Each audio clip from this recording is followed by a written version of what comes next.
Cumprimento a todos com a paz do nosso Senhor e Salvador Jesus Cristo. Aqui é o professor José Edmilson Júnior, do canal Teológico.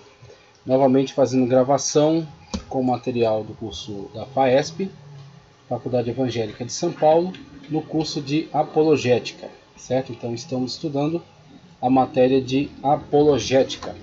Vamos dar sequência agora à nossa matéria, tratando de alguns assuntos muito relevantes, muito importantes, em continuidade à aula passada, ok? Então havíamos avançado até a página 17, isso mesmo, as 4 operações aplicadas à teologia, tá? Multiplicação, divisão, soma e subtração, multiplicação e divisão. Soma, subtração, multiplicação e divisão aplicadas à teologia. Então, em que aceita somam, quando colocam outra coisa, não somente a Sagrada Escritura, não somente a salvação através de Cristo, subtraem também algo dentro da doutrina. Então exclui, por exemplo, da doutrina da Trindade Divina, não creem na divindade ou na pessoalidade do Espírito Santo, ou não creem que Jesus Cristo seja Deus. Quando eles multiplicam, então, diversas formas de salvação, não só através de Jesus, mas através de outros meios. E divisão, quando o líder da seita canaliza para si mesmo a glória de Deus. Então ele meio que divide a glória com Deus, sendo que a Sagrada Escritura diz que só há um Deus e a Ele toda a honra e toda a glória. Então temos aí soma, subtração, multiplicação e divisão aplicadas dentro de um conceito teológico, podendo ser formas de distinguir certos movimentos que têm um caráter herético, heterodoxo. Tá? Então, essa análise que fizemos na aula passada. Aqui eu quero trazer contribuição de 2 materiais. Quero trazer desse material aqui, ó, Contra Heresias, tá? Contra Heresias, da Paulus. Isso, editora Paulus. Contra Heresias é uma obra de Irineu, tá? Obra de Irineu de Leão. Irineu de Leão. Temos aqui Contra Heresias. Vamos trazer um trecho. Esse importante apologeta, esse importante autor da cristandade, e também vamos trazer outro conteúdo do Guia Prático Defesa da Fé da FTB, do pastor César Cavalcante, tá? Então, Guia Prático Defesa da Fé da Faculdade Teológica Bethesda. Vamos trazer então outra contribuição desse importante material. Vamos dar sequência agora aqui na nossa apostila, tá? Peço para que você abra a sua apostila na página 18. Abra sua apostila na página 18. Em tela você tem esse quadro aí trazendo algumas características das seitas. 1. Novas verdades alteram textos bíblicos. Então eles não estão subordinados apenas aos textos bíblicos, mas eles geralmente acrescentam muitos outros textos que vem de diversas tradições, dentre elas desses textos aqui, ó, apócrifos. Então você tem aqui, por exemplo, uma importante coleção acerca de livros apócrifos que são interessantes para a leitura, mas que devem ser excluídos da doutrina, tá? Então temos aí uma teologia ortodoxa que é fundamentada somente nas Sagradas Escrituras, tá? Tem aqui a nossa Bíblia NVI. Tá? Então as Sagradas Escrituras são regra de fé e prática, são fundamentos para uma teologia ortodoxa. Tá? Então não é especulações tiradas da cabeça de autores, muitos deles pseudepígrafos, autores que atribuíram suas obras a outros personagens que eram relevantes e que quiseram então se aproveitar de seus nomes, de sua relevância, de sua importância, para tentar autentificar suas obras, que na verdade traziam conteúdos heréticos, conteúdos gnósticos, conteúdos místicos de diversas origens, e que queriam, por meio do uso indevido desses personagens de alta relevância, autenticar. Por exemplo, temos aqui, ó, Evangelho Perdido segundo Pedro, aqui nessa obra. Essa obra aqui, Apócrifos da Bíblia. Então, temos aqui algumas obras apócrifas que são interessantes para a leitura, mas que não têm relevância para a doutrina. Então tem que ser feita uma separação muito clara entre o que é uma teologia ortodoxa fundamentada na Sagrada Escritura, conforme já mostrei, e uma teologia especulativa, ou podemos dizer assim, uma análise teológica sobre diversas fontes, mas que não podem ser constituintes para a doutrina, não podem ser aproveitadas para a doutrina, não são saudáveis, não são confiáveis, ok?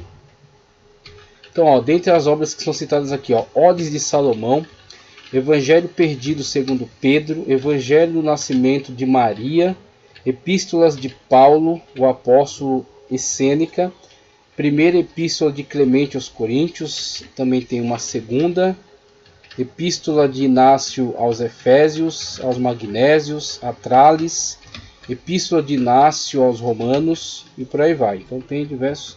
Aí termina aqui com o Pastor de Hermas, que era um livro bem relevante para a época. Então temos muitos livros aqui que têm conteúdos até curiosos, interessantes. Muitos deles podem até trazer certas medidas de verdade, algumas declarações verdadeiras, mas essas declarações não autenticam toda a obra. É como, por exemplo, Paulo no Areópago citar um poeta grego, citar Epimênides, tá? Não é porque ele está citando Epimênides no Areópago que ele está ratificando toda a obra de Epimênides. Ele apenas está fazendo uso de um trecho que pode ser dito como verdadeiro. Naquela frase ele foi verdadeiro. Assim eu posso citar Rui Barbosa, posso citar diversos outros autores da literatura nacional, sem necessariamente autenticar toda a sua obra, mas dizer apenas esse trecho aqui eu autentico como verdadeiro, eu acredito ser verdadeiro. Então a verdade é sempre verdade de Deus, onde quer que ela se manifeste. Então a verdade ela flui, ela emana do próprio Deus. E aí você tem muitas das vezes a verdade sendo manifesta em lugares bastante diversos. Então você está citando aquela fala, aquele trecho como verdadeiro, mas não necessariamente ele autentica toda a obra daquela pessoa que trouxe aquele trecho. Aqui tem um outro livro, o segundo livro daquela coleção Apócrifos da Bíblia, da editora Fonte, tá? da Fonte Editorial.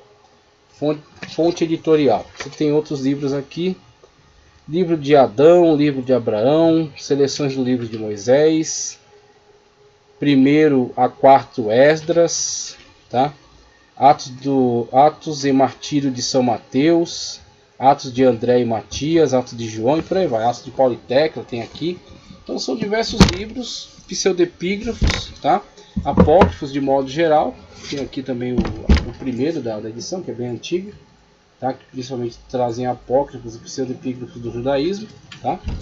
E que assim são algumas fontes paralelas que podem nos contribuir no sentido de entender a mentalidade dos autores da época, como eles pensavam acerca desses assuntos, e perceber principalmente as influências que já estavam surgindo, que já estavam interagindo, né, com o que eles já estavam flertando nessas épocas e que estavam tentando trazer para dentro da igreja, tentando incutir dentro da igreja.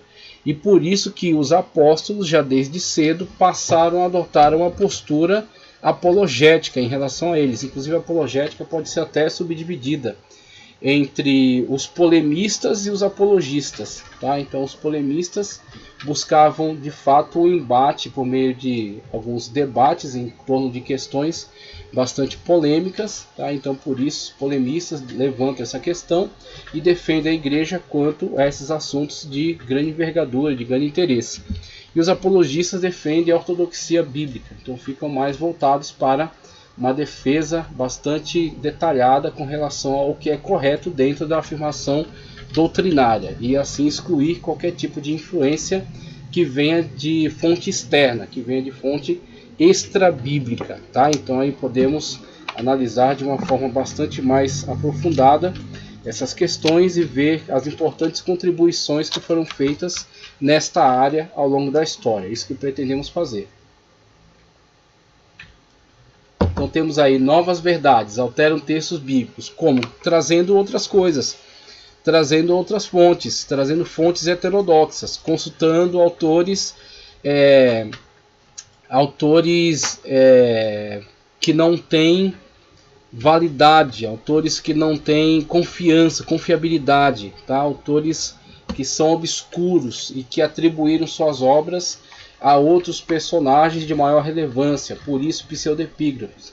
Atribuem aquela epígrafe, atribuem aquela autoria a outras pessoas, mas ficando muito claro que não foram elas. Então fica um autor oculto tentando incutir aquele conteúdo e atribuindo aqueles outros personagens.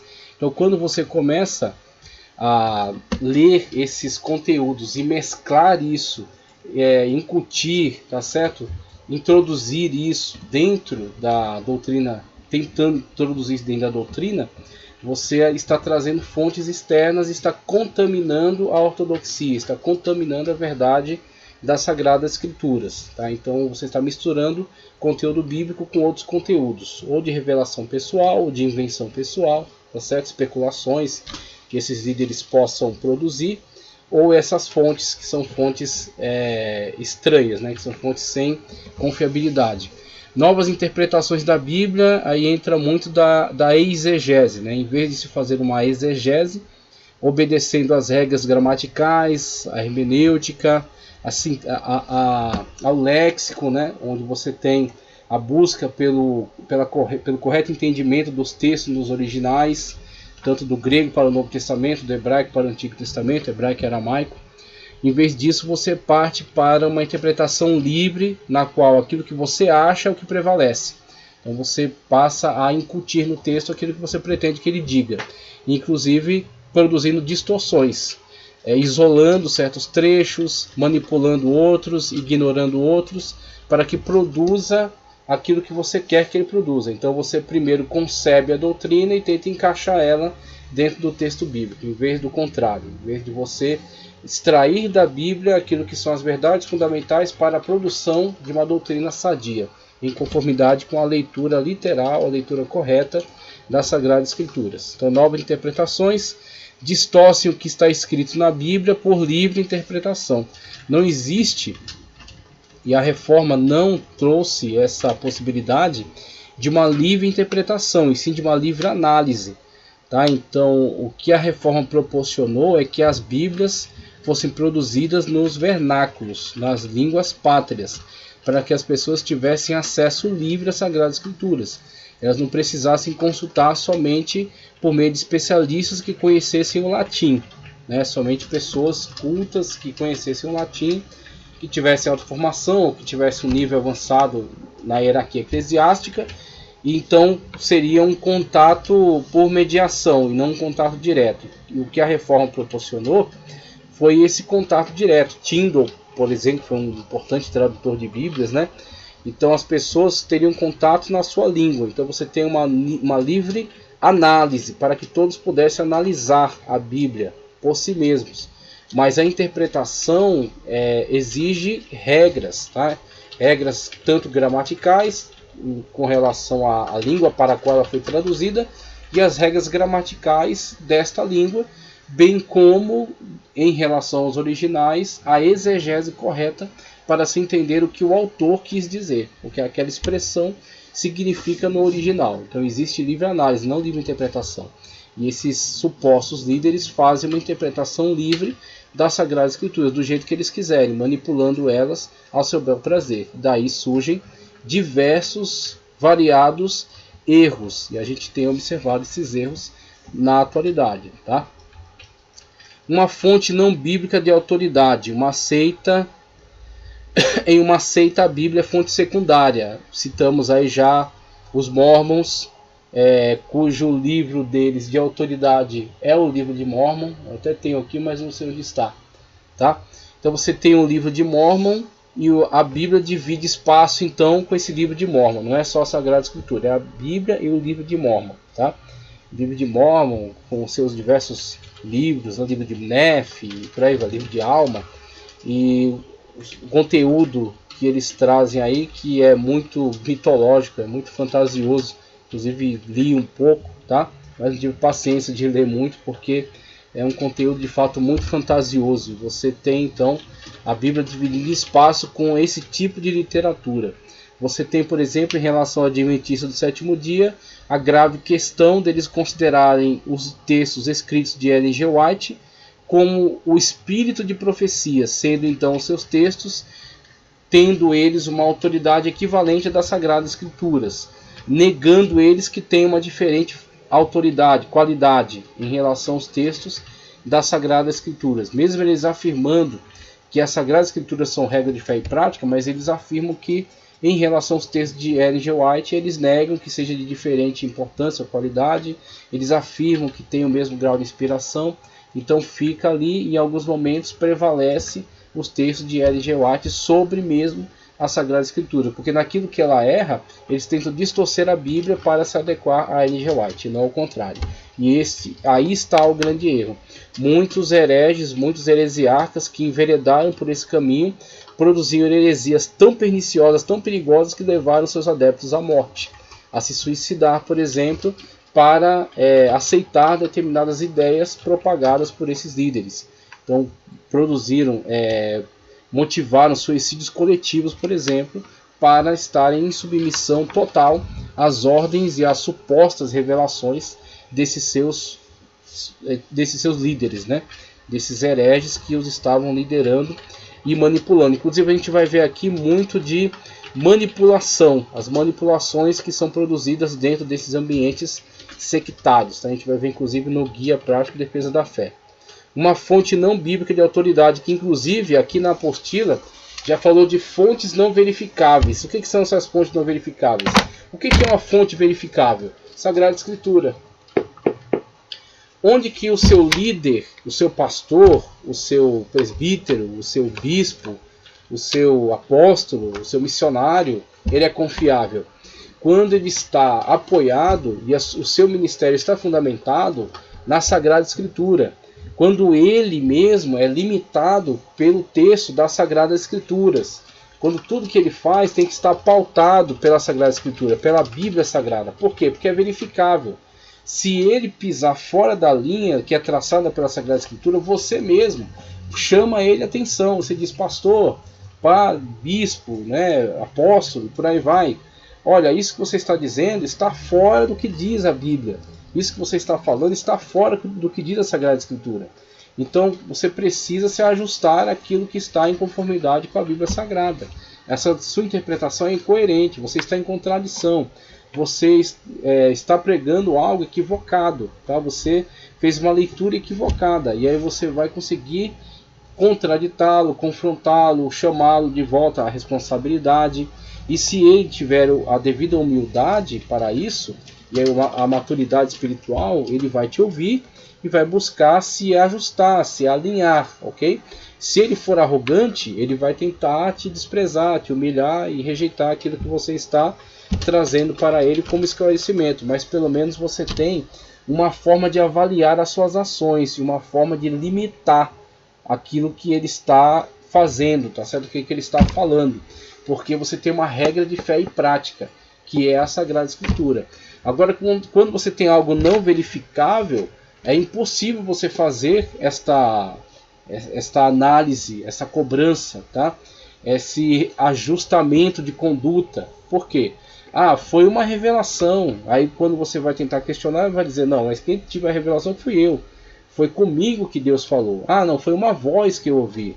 Não, foi um presságio, foi uma adivinhação, foi uma estrela cadente, ou foi um ET, ou foi uma nave espacial. Então, quer dizer, ou foi um espírito que apareceu para ele, uma sessão mediúnica, foi um desencarnado que se comunicou com ele. Então, quando você tem esse tipo de coisa, você tem algo não verificável. Ele vai te dizer, olha, temos que adotar tais práticas, temos que fazer tais contribuições, temos que fazer tais penitências, temos que ter tal conduta. Por quê? Por causa dessa orientação. Como é que foi isso? Não, foi eu que tive essa revelação. Você não teve, então você se submete totalmente àquilo que eu estou dizendo. Pronto, você é escravo de uma heresia, você é escravo de um manipulador. Quando você adentra por esse caminho, você está escravizado por um manipulador. E você não tem como limitar nem controlar nem se opor às suas ações, porque tudo isso é não verificável. Agora, quando você tem a Sagrada Escritura como livro de fé e prática, você é limitado pelas verdades da Sagrada Escritura, e você também pode verificar as ações de sua liderança e até se contrapor a ela se sair fora daquilo que está prescrito nas Sagradas Escrituras. Você tem então uma fonte verificável, por isso que ela é a regra de fé e prática. Fonte não bíblica de autoridade, que a gente está vendo aí na tela, ponto 3. 4. Outro Jesus, para eles Jesus não é o centro da vida e da adoração. Então, outro Jesus, ou seja, outro Salvador, tá? Outra fonte de salvação. E aí você tem, por exemplo, Sun Myung Moon, da Igreja da Unificação, da Coreia do Sul. Ele diz que Jesus falhou na conclusão de sua missão, porque ele não gerou uma família. E ele está continuando isso aí, estava pelo menos, né? Teve uma família, gerou filhos e tudo mais. E ele é a continuação para terminar a obra que supostamente Jesus deixou inacabada. É quando você vê esse tipo de comportamento, você vê tipicamente alguém se colocando no lugar de Jesus. David Koresh, que dizia que você joga suas Bíblias fora porque a sua palavra é revelada de Deus. Então, quando você olha uma manifestação dessa, você está diante de uma pessoa que é caracterizada pela Sagrada Escritura como um anticristo. O anticristo não é só alguém que está em oposição a Cristo, mas alguém que tenta se colocar no lugar de Cristo.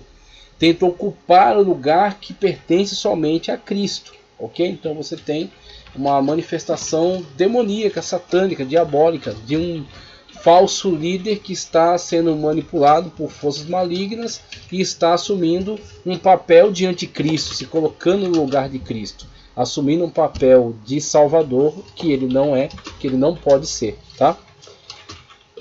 Profecias falsas é o quinto ponto aí da nossa lista, características das seitas, profecias falsas. Os líderes das seitas se fundamentam em visões e mensagens angelicais. Então você tem hoje, infelizmente, precisamos falar isso, mesmo que seja problemático, você tem hoje uma onda de igrejas neopentecostais e de lideranças neopentecostais que são de fato orientados por supostas profecias e revelações, tá? Sendo que essa aqui é a profecia magna, tá? Essa aqui é a profecia de fato, essa aqui é a profecia magna. Então, uma vez que você tem essa revelação aqui, essa profecia, você tem a orientação necessária para a Igreja de Cristo, tá? Que Deus usa profetas nos dias de hoje, eu creio sim, Deus usa profetas. Só que Deus usa esses profetas, vamos dizer assim, falando individualmente, falando particularmente, abordando situações da minha vida ou da sua vida com as quais Deus queira trazer uma orientação maior.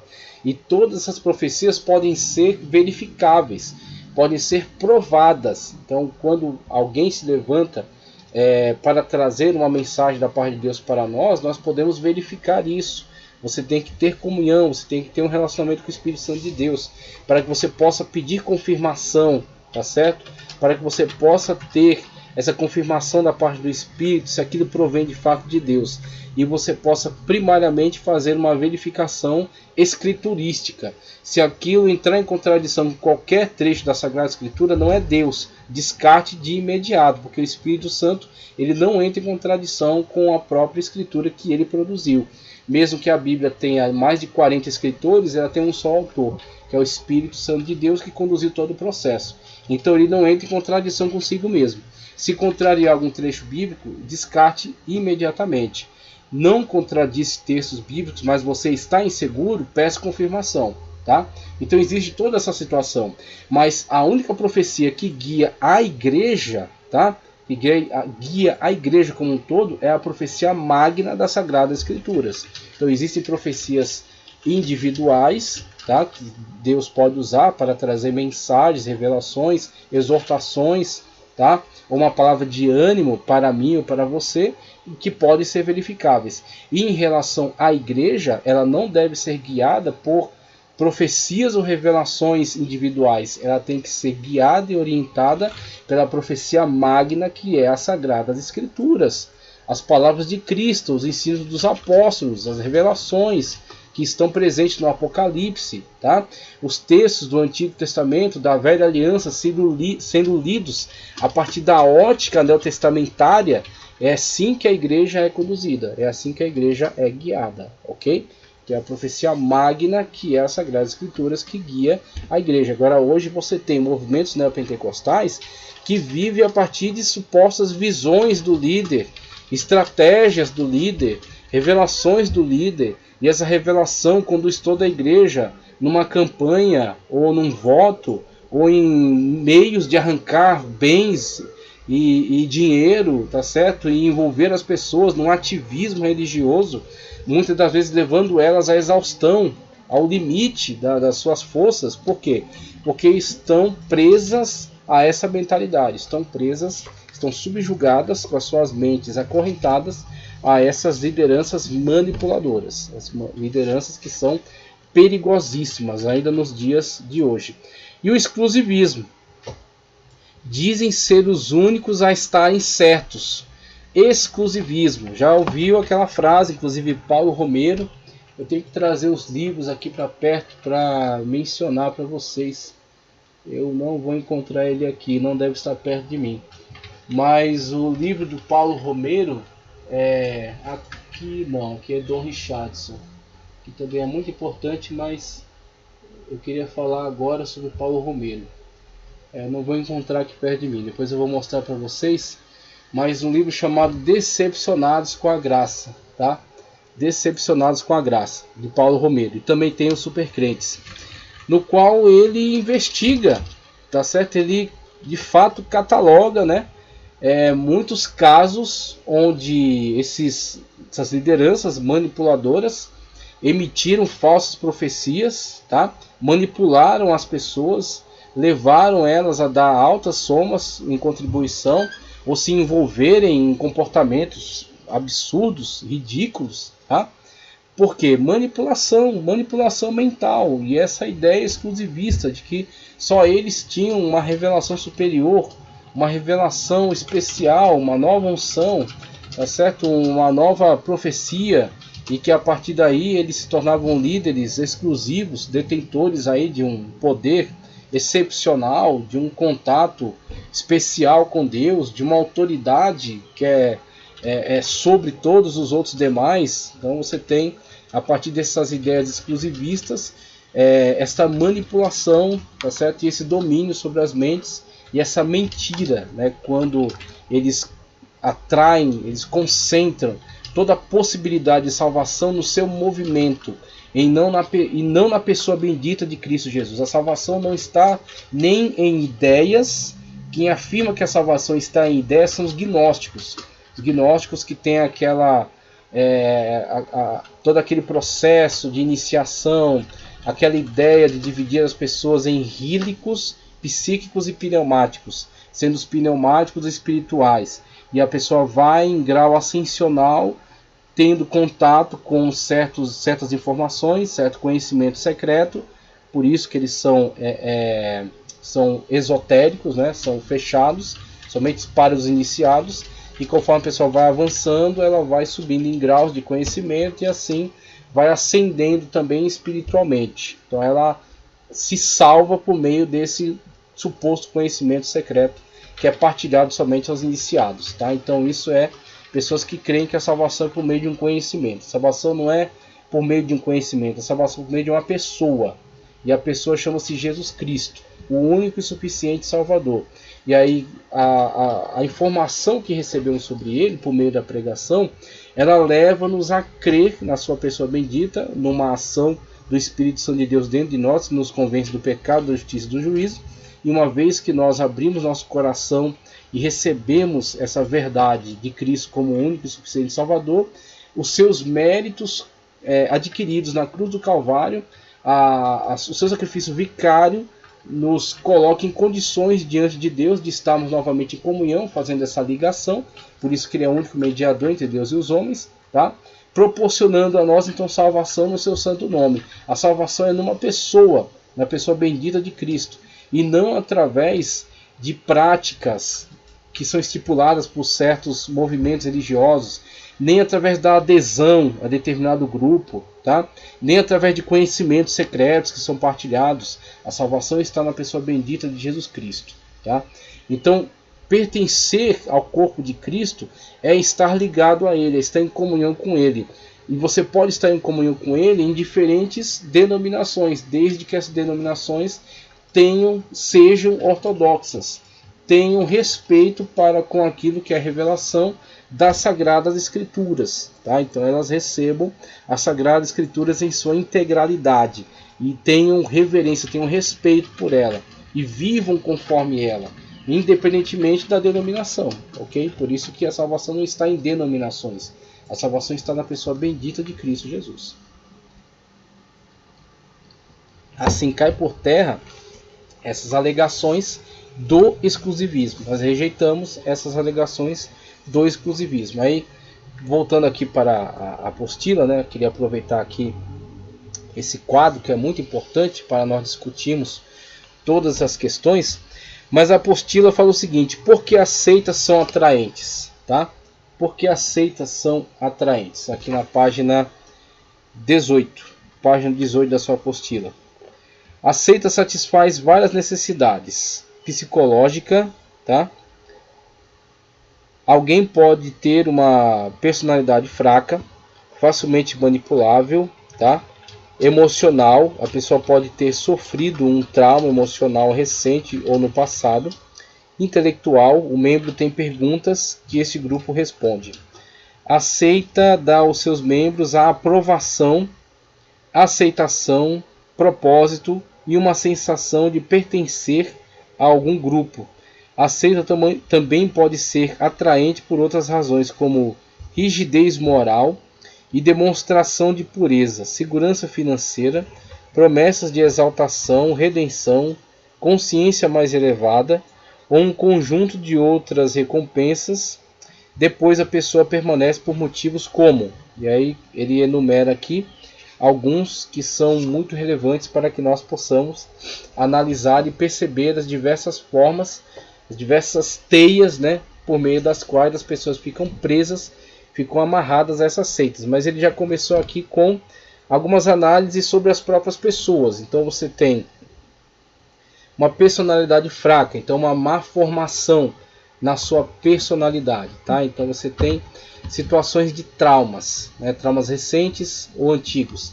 E esse trauma torna ela fragilizada, tá? E essa fragilização faz com que ela busque uma aprovação, tá certo? Um meio de estar se reconciliando, reconciliando-se num nível espiritual, reconciliando-se no nível emocional. Então, muitas das vezes as seitas elas trabalham muito bem essa sensação de aceitação, essa sensação de perdão, né? Então trabalham muitas das vezes um auto perdão, tá certo? Então eles com isso buscam com que a pessoa se livre de culpa, né? Então essa culpa que muitas das vezes ela persegue devido a más escolhas que ela fez, e a seita vai se aproveitar disso, trabalhando essa questão dela se perdoar, tá certo? Ou dela recompensar espiritualmente por outros meios. Então você vai, por exemplo, em sessões espíritas, onde a pessoa teve esse rompimento brusco e muitas das vezes ela não teve a oportunidade de dizer certas coisas, de se reconciliar com aquela pessoa, e a grande proposta é um contato com ela. E aí nesse contato que é oferecido, a Sagrada Escritura deixa muito claro para não buscarmos esse contato. Ela reprova a necromancia, tá certo? A tentativa de comunicação com pessoas mortas, porque conforme a verdade bíblica, as pessoas que partem desse mundo, elas vão para um âmbito espiritual que não permite um contato com os vivos, tá? Então elas estão no que a Sagrada Escritura chama no Antigo Testamento de Sheol e no Novo Testamento de Hades, tá? Então é o mundo espiritual dos mortos. Elas partem para esse lugar e não conseguem mais estabelecer uma comunicação com os vivos. O que temos no mundo da atualidade, no mundo em que vivemos, é uma situação em que você tem os seres humanos e em torno desse convívio dos seres humanos, seres espirituais. Seres espirituais angelicais, tá certo? Que estão do mundo de Deus, que são servos de Deus, tá certo? Criados por Deus, mas também seres espirituais caídos, que perderam essa comunhão com Deus e que estão então imbuídos dentro desse processo de tentação, dentro desse processo de tentar seduzir o homem para propostas de destruição, para afastar-se mais da presença de Deus, porque são seres espirituais caídos, tá? São demônios que seguiram Satanás na sua queda. Então, quando a pessoa tenta uma comunicação com esses monstros, na verdade o que ela obtém é uma comunicação com esses demônios que as enganam, as iludem e fazem com que elas estejam cada vez mais amarradas, trancafiadas, presas a estas seitas malignas. Por exemplo, manifestações dentro do espiritismo, tá certo? Do kardecismo, né? Dessa suposta mediunidade, que na verdade acaba sendo uma enganação devido ao contato que é feito não com estes que partiram para o outro mundo, que não há mais contato com eles, mas sim com esses demônios. Então, nessas fragilidades, nessas situações de vulnerabilidade, é que elas conseguem muitas das vezes ludibriar, enganar, iludir essas pessoas e mantê-las cativas, mantê-las presas, tá? Então, a questão da personalidade, a questão do trauma, da intelectualidade também. Então, você tem pessoas que têm essa deficiência na intelectualidade, não conseguem analisar de uma forma mais profunda, de uma forma mais astuta, e acabam sendo facilmente ludibriadas. Então você tem pessoas que tristemente estão tão presas, desenvolveram uma dependência tão grande em relação a esses líderes, que a tentativa de resgatá-las causa um profundo trauma, porque elas sentem um grande vazio, tá certo? Por causa da sua integração a esses movimentos, por causa da sensação de compensação que eles sentiam dessa liderança, da sua palavra de aprovação, ou da aprovação de determinadas práticas. Então, porque a pessoa realizou certas práticas, ela sente aquela compensação, e aquela compensação, uma vez que ela é tirada dali, aquilo causa um grande trauma para ela. Então, por exemplo, uma pessoa que entra para as testemunhas de Jeová, você já teve contato com pessoas que aderiram a essa seita, elas se desligam dos seus parentes que não são testemunhas de Jeová. Há um rompimento muito sério na família. Essas pessoas são arrancadas de seu seio familiar. Elas não interagem com os parentes que não são dessa seita. E todo o seu mundo agora é aquela seita. E ela faz uma cobrança pesada em cima das práticas exigidas.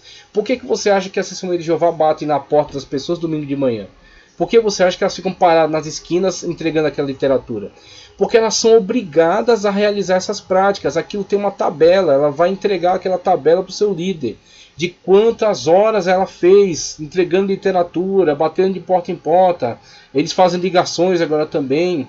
Então existe uma pressão intelectual, uma pressão mental em cima dessas práticas. Eles acreditam que entregando aqueles relatórios, fazendo toda aquela carga horária, eles obterão a sua salvação disso.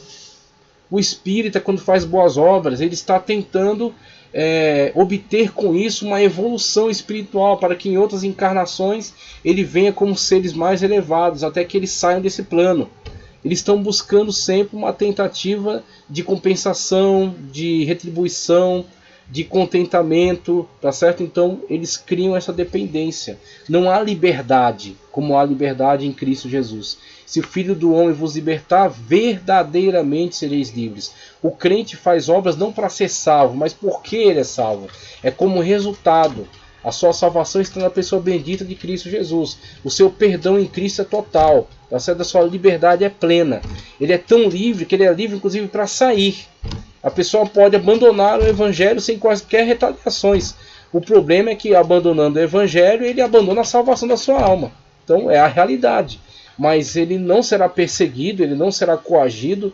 Cristo disse: quem quiser vir após mim, tome a sua cruz e siga-me.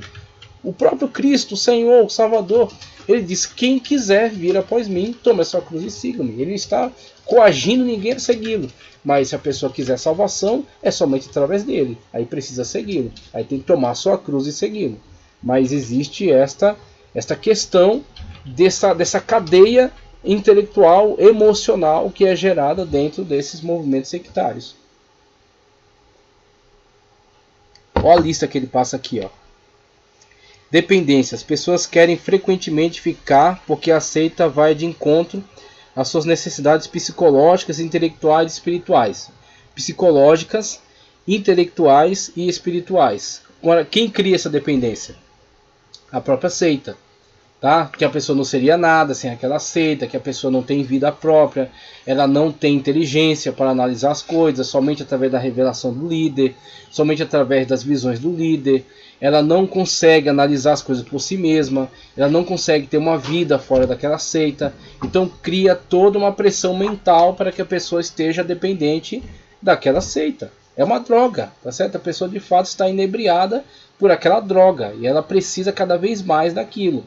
Então ela, primeiro o traficante, né, a pessoa que está aliciando pessoas, ele oferece aquilo gratuitamente, a pessoa aprova, daquilo vem uma satisfação, tá certo? Vem um prazer, e daquele prazer a pessoa agora quer mais, e para obter mais, ou ele vai comprar, ou ele vai vender para poder obter uma parte e continuar a sua prática, uma vez que ele foi viciado. Então é um tipo de droga, uma droga mental. Tá? A pessoa fica presa dentro desse ciclo, ela quer cada vez mais, e o líder a mantém sempre presa naquela dependência. Olha, se você sair daqui, você não é ninguém, você não é nada, você não vai conseguir sobreviver. Por quê? Para que a pessoa se mantenha sempre dentro daquela dependência, e ela quer sempre ser aprovada. Ela fica que nem um cachorrinho abandonando o rabo, querendo que o líder a aprove, a ame, a aceite, tá certo? Que ele sempre a recompensa com esse tipo de coisa, sendo que o Evangelho nos ensina que a nossa recompensa vem de Deus e não dos líderes, vem de Deus e não de uma instituição, ok? Então você participa você está dentro de uma igreja, está num hall de membros, está trabalhando para Cristo ali dentro daquela congregação, mas a sua aprovação vem de Deus e não da liderança. E agora essas pessoas não, elas precisam da aprovação de suas lideranças, precisam que elas de fato a reconheçam e a aprovem, e a sua gratificação vem disso. Isolamento. O contato com pessoas de fora do grupo é reduzido. É o que eu falei da Testemunha de Jeová. Quem tem parentes Testemunha de Jeová sabe muito bem do que eu estou falando. A pessoa se isola. Se você tenta estabelecer uma ponte de diálogo, ela é hostil. Ela sempre vai tentar te combater. Ela não vai falar amigavelmente. Ela não vai analisar as coisas intelectualmente, friamente. Ela vai sempre analisar de forma emotiva e te encarando sempre como um opositor, tá? Então a pessoa sabe que de fato há esse isolamento, a pessoa é isolada de todos os demais da sociedade, ele fica presa dentro daquela instituição, o mundo dela é somente aquelas pessoas daquela instituição. Reconstrução cognitiva ou lavagem cerebral. Uma vez que a pessoa é doutrinada, os processos de pensamento deles são reconstruídos para serem conscientes com a seita e ser submissos aos seus líderes. Isso facilita o controle pelos líderes da seita. Então, com isso, o que eles estão fazendo? Eles estão, de fato, reprogramando cognitivamente a pessoa para que tudo aquilo que ela havia recebido como informação seja desacreditado. Mesmo que depois eles passem a mesma informação, mas de outra maneira. Mas agora você recebe a informação apenas daquela seita. Você recebe somente o que aquela seita diz é verdade. Somente o que aquela seita diz é coerente, tá? Então eles vão contraditar todas as outras fontes, descredenciar todas as outras fontes de informação, e somente o que vier a partir daquela seita é verdade. Aí cito novamente Testemunhas de Jeová. As literaturas deles, se você analisar elas em conjunto, elas até se contradizem, porque eles vão mudando a torre de vigia, que é a fonte oficial, e só há uma fonte oficial, nenhuma outra Testemunha de Jeová é autorizada a falar em nome do grupo, somente aquilo que vem da torre de vigia é a informação oficial. Eles vão mudando conforme a época, eles vão alterando certas coisas. Então algumas doutrinas caíram, a doutrina dos 144 mil, por exemplo, então eles vão alterando isso conforme a época, e vão então novamente restabelecendo outra forma de revelação, outra forma de entendimento, e as pessoas vão mudando conforme essa liderança vai mudando o entendimento. Então elas vão sempre cativas, obedecendo aquilo que vem a partir da sede do Brooklyn, onde está lá o chamado escravo fiel, tá certo?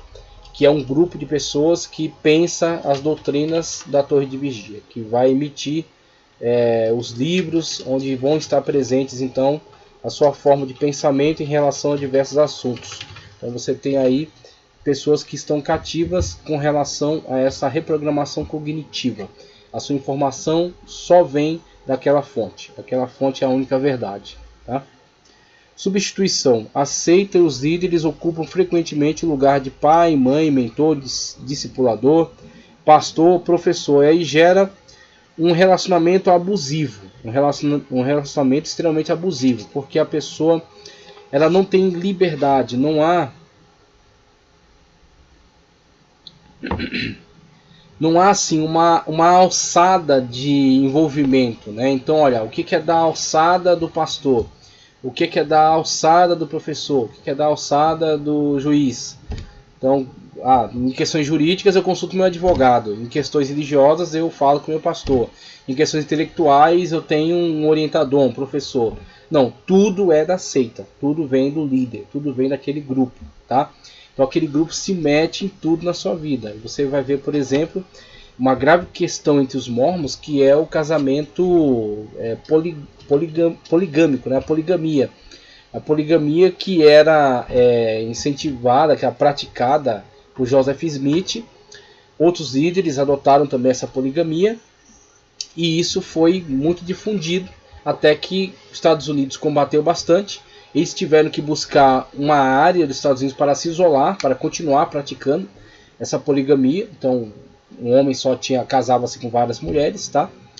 E isso foi, durante muito tempo, combatido, perseguido, até que hoje isso é praticado, mas com muita dificuldade, tá certo?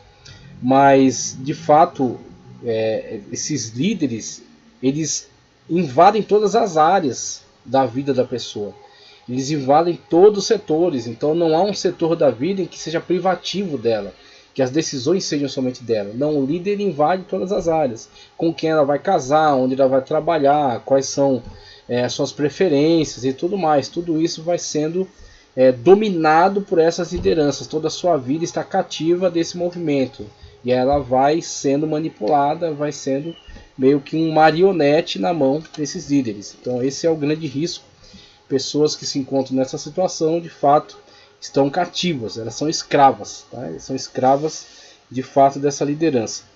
Obrigação, o membro fica endividado emocionalmente com o grupo e muitas das vezes financeiramente. Então tem essa situação também, devido a essa invasão, né, que esse grupo promove em relação a todas as áreas da vida de seus membros, há essa dependência, tanto emocional, que eles sentem como que uma dívida, né, para com esses líderes, porque tudo aquilo que foi feito supostamente é para seu bem. Então eles têm essa dependência no sentido de não poder se apartar, não poder sair debaixo da sua cobertura espiritual. Quantos vocês já ouviram falar desses termos que surgiram, foram muito propagados, foram combatidos, aí dá uma sumida, as pessoas param um pouco com isso, mas vez ou outra a gente ouve de novo: minha cobertura espiritual, você não pode sair da minha cobertura espiritual. O que vem a ser essa tal dessa cobertura espiritual? Se não um grande guarda-chuva de autoridade desse líder, sob o qual as pessoas precisam se abrigar, porque senão elas estarão expostas a diversos ataques no nível espiritual, e elas não podem se proteger dele, porque a sua proteção está naquele líder. Veja que a sua proteção não está em Cristo, a sua proteção não está no poder de Deus que foi concedido a ela, na presença do Espírito Santo que está dentro dela. Não, a proteção está naquele líder, naquela pessoa, no magnetismo que ele exerce, no carisma que ele tem, tá certo? No poder que ele tem. Então as pessoas estão presas ao líder, elas idolatram ele, estão em torno dele. Então você tem toda essa situação na qual ela fica presa, ela tem obrigações no nível emocional e financeiro até, porque existem alguns que de fato tomam conta de todas as áreas da vida, inclusive a área financeira. culpabilidade, que é o item F aqui da página 19, é dito para a pessoa que sair da seita é trair o líder, seu Deus e o grupo. É dito também que deixar o grupo é rejeitar o amor e a ajuda que o grupo lhe deu. Então, existe essa situação na qual ela se sente cativa pela culpa. Então, se ela abandona o seu líder, ela está sendo ingrata, né? Está demonstrando ingratidão, e essa ingratidão gerará graves consequências de condenação, por exemplo, né? Então, ela será condenada ao inferno por ter abandonado. E muitas das pessoas que relatam dificuldades para sair, por exemplo, da Adventista do sétimo dia, eles alegam que de fato sofreram essa coação no sentido de serem reputadas agora como apóstatas. Por quê? Porque ele abandonou para viver uma vida de pecados no mundo, ou ele foi para alguma religião mística, esotérica, ou para algum culto estranho, algum culto satânico. Não, a pessoa quer sair da Adventista para ir para uma Batista, ou quer ir para uma Assembleia de Deus, ou quer sair de uma Adventista para ir para uma Wesleyana. E eles reputam isso como uma apostasia. Por que eles reputam como apostasia? Porque eles se entendem a única igreja. Eles se entendem a última, a única revelação, tá certo? Aqueles que a igreja remanescente, como eles mesmos se declaram. Então, se eles são a igreja remanescente, tudo tem que convergir para eles. Tem que sair das outras igrejas e ir para eles. Quando saem da igreja deles para ir para uma outra, aí é uma apóstata. Por quê? Porque eles consideram todas as outras igrejas como Babilônia. É nesse sentido. Aí você vê o exclusivismo que está em tela aí. E você vê a característica herética desses movimentos. Tá? Então você vê essa situação da culpabilidade no sentido de atribuir esta perda de comunhão, perda de salvação por estarem saindo de dentro daquele movimento. E aí você vê que aquele movimento exercia um poder de aprisionamento, né? As pessoas estavam cativas dele. Ameaças no item G da página 19. Dizem que Deus irá os destruir por desviar-se da verdade, entre aspas, né? Às vezes a ameaça física é usada, entretanto não frequentemente. Com relação a essa questão de ameaça física, de risco à vida, a gente pode falar de duas situações em questão a outras religiões. Podemos falar de judaísmo e de islamismo. Então, quando um missionário cristão trabalha entre os judeus ortodoxos, tá? Porque o judeu é etnia, então você tem diversas práticas hoje dentro do judaísmo. Tem judeus liberais, tem judeus ateus, judeus que não creem em Deus. Então, judeu é etnia, tá? Agora, o judaísmo é a religião. Então, alguns são mais liberais, outros são mais ortodoxos. Então, se você trabalha entre eles, entre os judeus mais ortodoxos, e você consegue, né, através do evangelismo, uma conversão, essa conversão gerará um abandono daquele membro da família que se converteu. Aquela pessoa será rejeitada pela sua família. Então, uma conversão necessitará também um acolhimento, porque aquela pessoa será rejeitada da sua família. E aí, falando em islamismo, e aí, claro, o islamismo é uma grande árvore com muitos ramos, né? Então você tem, saindo de islamismo, pelo menos, os sunitas e os xiitas, tá? E os xiitas são tanto mais radicais, mas também dentro dos sunitas você tem em muitos locais uma tendência mais agressiva ou uma tendência mais moderada, tá? Mas acredito que em todas elas há sim uma agressividade para com os que se convertem, uma variação indo de alguns que de fato matam os que se convertem, tá? Para outros que na verdade rejeitam, né? Outros que diante de uma conversão há uma rejeição por parte dos seus familiares, dos seus amigos. Então, por isso que é difícil trabalhar dentro da janela 10/40, porque você tem ali comunistas, tá? Uma ditadura comunista que impõe um ateísmo, que persegue todas as religiões, e você tem um islamismo muito difundido, onde tem a Sharia, tá? A lei islâmica, que persegue, que proíbe qualquer tipo de conversão. Então, se há uma conversão, há também uma rejeição e há possivelmente morte. Então, se a pessoa se converte, ela será morta, tá? Então, por isso que há grande dificuldade de trabalhar dentro dessa região. Então você tem esses riscos aí que são oferecidos por essas religiões, tá? Que proíbem, tá, a conversão, proíbem que algum de seus membros se converta para outra fé. Então, você tem esses problemas aí, tanto em relação a seitas pseudo-cristãs quanto em relação a outras religiões. Com relação a seitas pseudo-cristãs nacionais, né, ou até em outros países como Estados Unidos ou na Europa, a questão será a rejeição, né? As pessoas serão que se convertem, saem de uma testemunha de Jeová, de uma adventista, do mormonismo, eles serão desprezadas, né? Então haverá um desprezo por parte de familiares e amigos que não aceitam, né, que haja conversão daquela pessoa para outra fé. Na página 20, origem das seitas. Vamos aí para esse trecho agora. Origem das seitas. Eu quero colocar um outro quadro aqui para a gente aproveitar também esse conteúdo. A gente vai falar um pouco acerca disso agora, tá? Acerca de origem das seitas. Deixa eu chegar, localizar aqui só um minuto. Passar aqui o conteúdo. Vamos lá. Vou colocar esse quadro aqui, ó. Daqui a pouco a gente fala melhor acerca dele, tá? Vamos agora para a origem das seitas. Na página 20 nos diz o seguinte, ó: desde o início dos tempos, a Terra tem sido o palco de uma guerra cósmica entre Deus e Satanás. Deus se revela por meio da sua palavra e pede que as pessoas respondam positivamente a esta revelação. Em contrapartida, Satanás trabalha arduamente e insistentemente, tentando cegar as pessoas para a verdade de Deus. O grande problema é que muitas pessoas acreditam que as perversões satânicas são verdadeiras. Então, aquilo que fala que o Deus desse século cegou o entendimento de muitos para que não compreendessem o Evangelho. Então, você tem essa dita cegueira, né? Então, quando o diabo promove, como aconteceu no Éden, promove que aquilo que é um mal seja visto como vantagem, seja visto como liberdade, seja visto como autonomia. Então a promessa que Satanás fez para Eva é: não morrereis, antes sereis como Deus, conhecedor do bem e do mal. Então, sendo que Deus já havia falado a Adão claramente para não provar, para que não morresse. Adão certamente comunicou isso à sua esposa, tanto que a resposta que ela dá à proposta da serpente é: podemos comer de todas as árvores, menos dessa. Tá?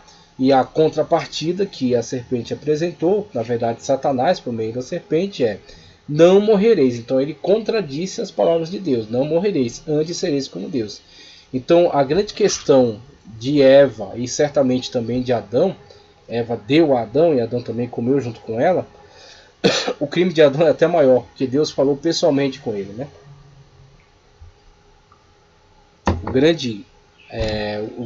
A grande proposta ali foi deidade, tá? Então, enquanto eles tivessem acesso à árvore da vida, eles não pensavam em morte, não tinham essa preocupação com a morte, tá? Mas a grande cobiça, aquilo que chamou a sua atenção, foi a proposta de ser como Deus, tá? Não apenas ser semelhante a Deus, mas ter, vamos dizer, autonomia, o poder, tá certo?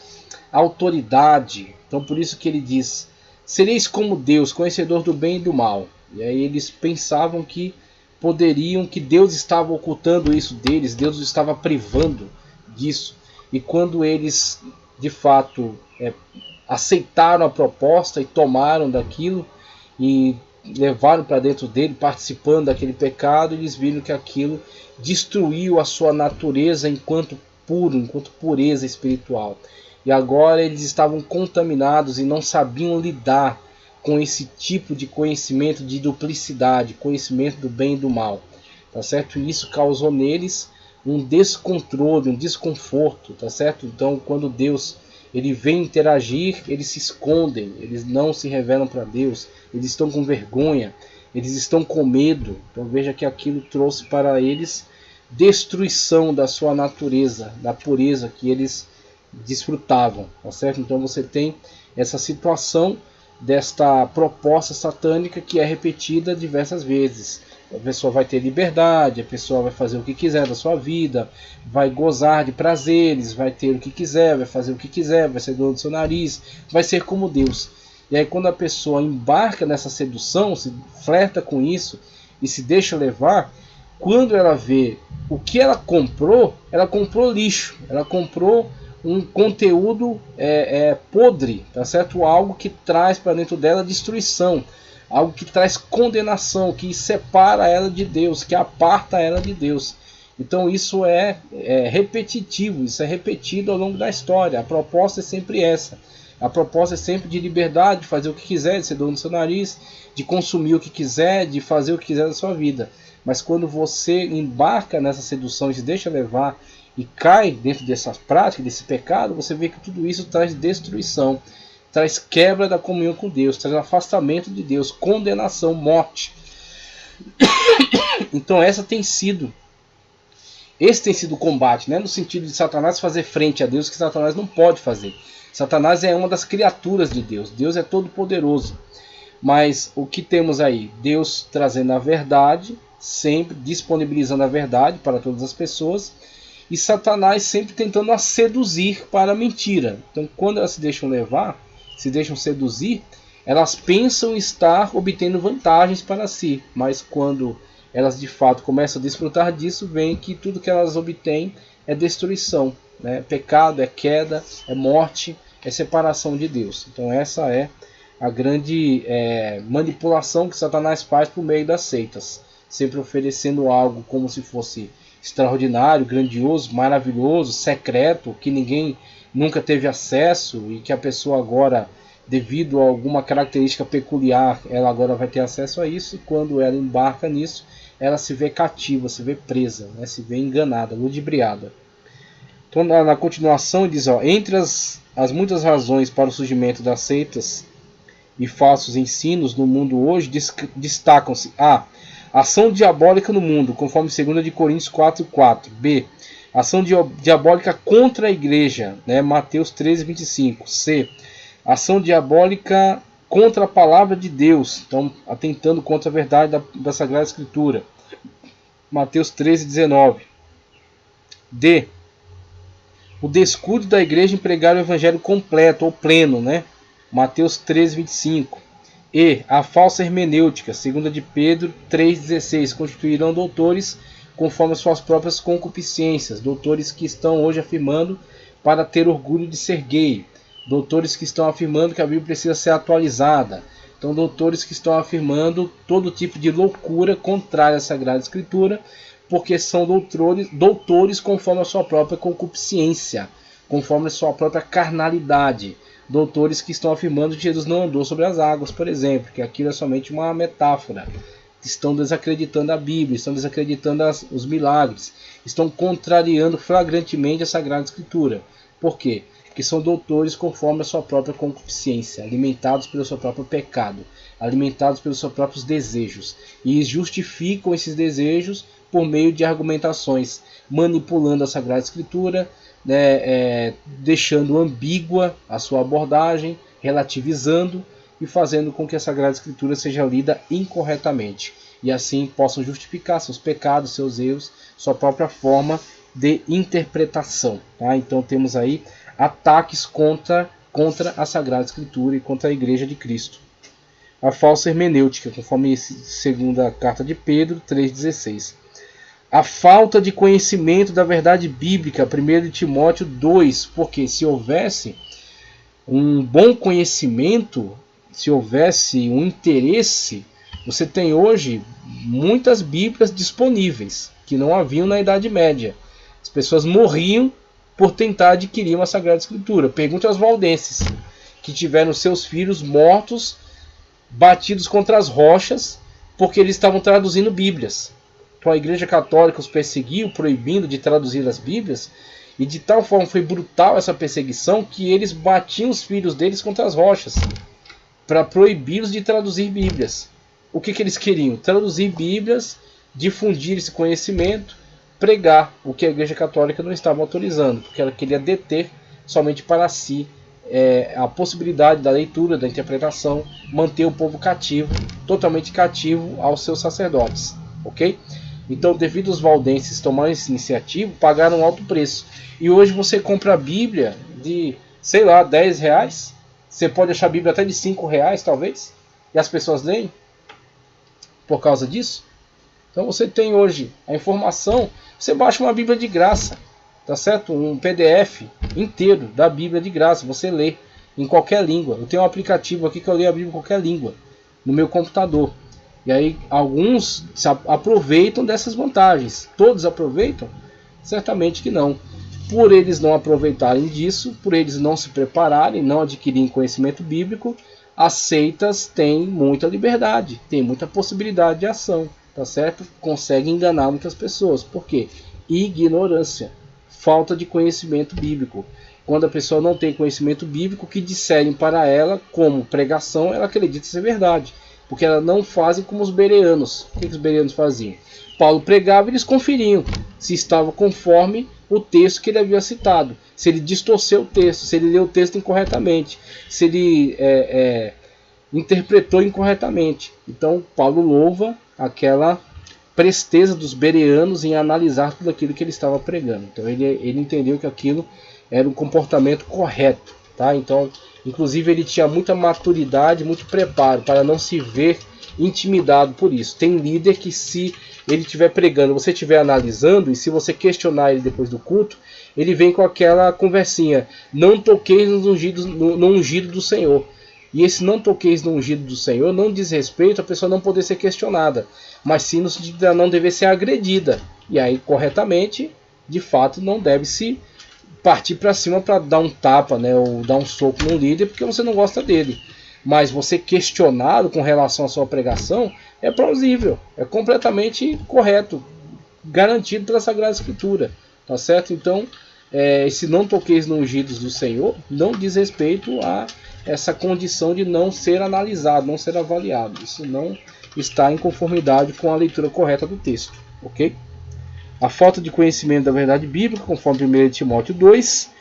O G é a falta de maturidade espiritual, Efésios 4,14. A falta de maturidade espiritual leva a pessoa, como Paulo alertou a igreja em Colossos, preso, Epafrodito, se não me engano, que foi até ele levar a situação da igreja de Colossos. E ele escreve uma carta muito útil, ele diz para não se deixar levar pelo culto dos anjos ou suposta humildade, tá certo? E culto dos anjos, como ele coloca, e não se deixa levar por conversações de genealogias. Quando ele fala acerca disso, é extraordinário. Por quê? Porque é exatamente no meio desse tipo de coisas que muitas pessoas são envolvidas, dessa suposta espiritualidade, tá? Então, as pessoas são atraídas para isso, atraídas para esses cultos exóticos, cultos estranhos. Você vê isso muito em campanhas de oração em lares. Vamos orar pela foto, vamos orar pelo pedaço de roupa, vamos orar pelo copo com água, vamos ungir tudo que tem dentro de casa.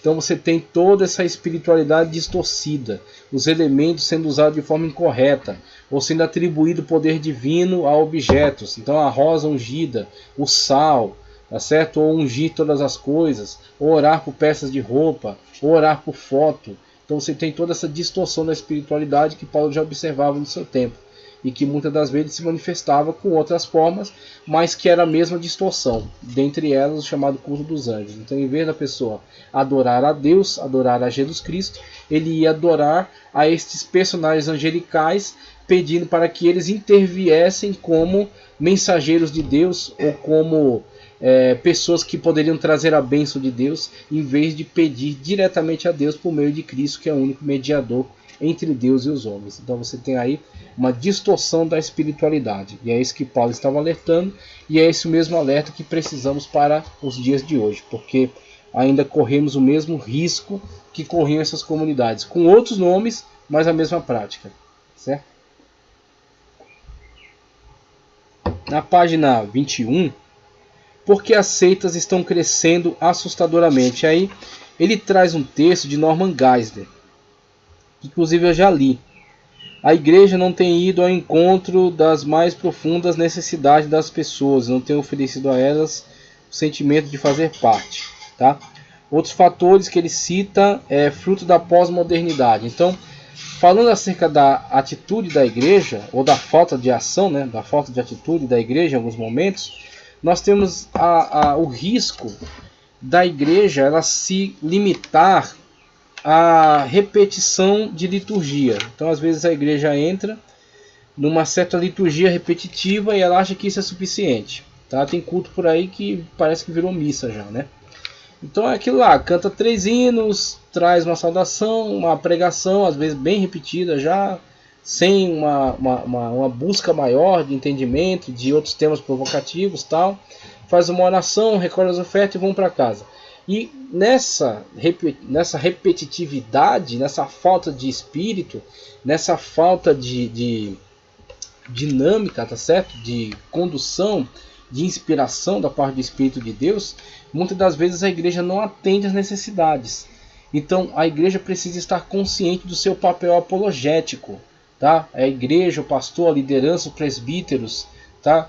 Aqueles que têm fala na igreja, aqueles que comunicam, ensinam, aqueles que são líderes de grupo, que estão próximos das pessoas, precisam estar consciente das ameaças que surgem para que possam então trazer o tema à baila, se preparar para isso e comunicar a verdade da Sagrada Escritura, para que as pessoas sejam alertadas, para que as pessoas sejam preparadas e elas não sejam apanhadas por essas diversas teias, diversos riscos, tá, que são oferecidos dentro desse contexto que estamos vivendo na atualidade. Então a igreja precisa se posicionar, ela não pode se eximir, ela precisa manifestar, né, a verdade em Cristo Jesus. Ela precisa confessar com tranquilidade a razão da sua fé, conforme Pedro aconselha, conforme Pedro orienta.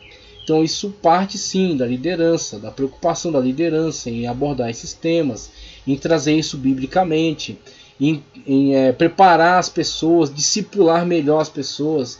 E aí temos, por exemplo, a escola bíblica dominical é maravilhosa, porque é uma oportunidade ímpar de abordar temas de uma forma mais sistemática e conduzir uma aula abordando cada um dos seus aspectos, argumentar, ouvir, tá certo? O ponto de vista dos alunos, ouvir os questionamentos, responder, sanar dúvidas.